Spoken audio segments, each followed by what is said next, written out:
We're here with Ria Mae and T Thomason to discuss their work together on T's song "Loser Part 2." Can you talk a little bit about how you came to be working together on the song? Well, this is part of my record that came out in September, and I'd been working on that album for like 5 years. And through all through those years, I would be playing people different demos and stuff as we were working on it. And I showed Ria the demo for Loser like years ago when we just kind of first started working on that song. And she was really supportive of it and really like positive about it. And so when this Part 2 project started to come into formation and I wanted to get, some really fantastic friends and mentors of mine to kind of reimagine some of the songs, I immediately was like, okay, this is the one that I have to ask Ria about. So yeah, it was sort of like a long time coming, I think. Say if T didn't ask me to be involved on the Loser remix, we would have no longer been friends.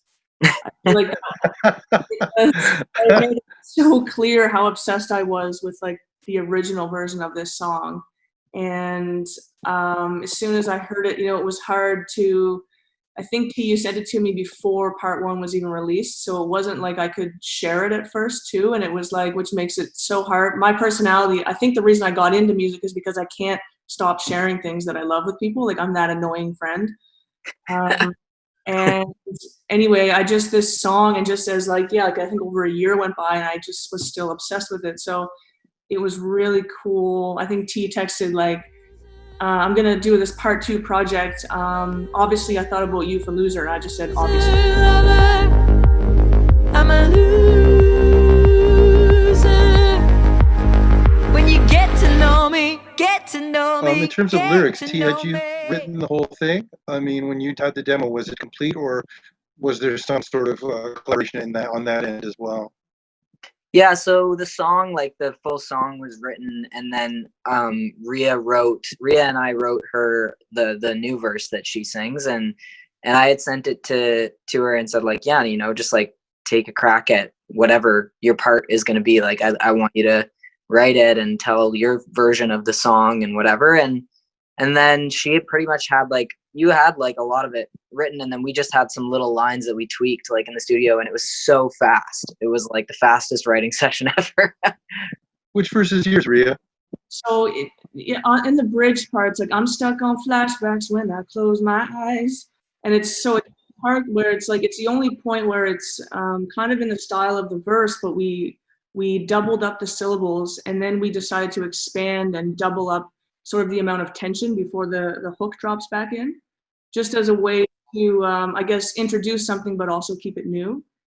And so that was I had sort of just threw up onto a notepad and just was all the things that I connected to feeling like a loser, or feeling like were my sort of icky feelings in relationships sometimes. And just sat next to T on the couch and was like, what about this, this, this? And he was like, oh, I like this and this. And I was like, okay, let's double that. Go in the booth. It was creepy quick.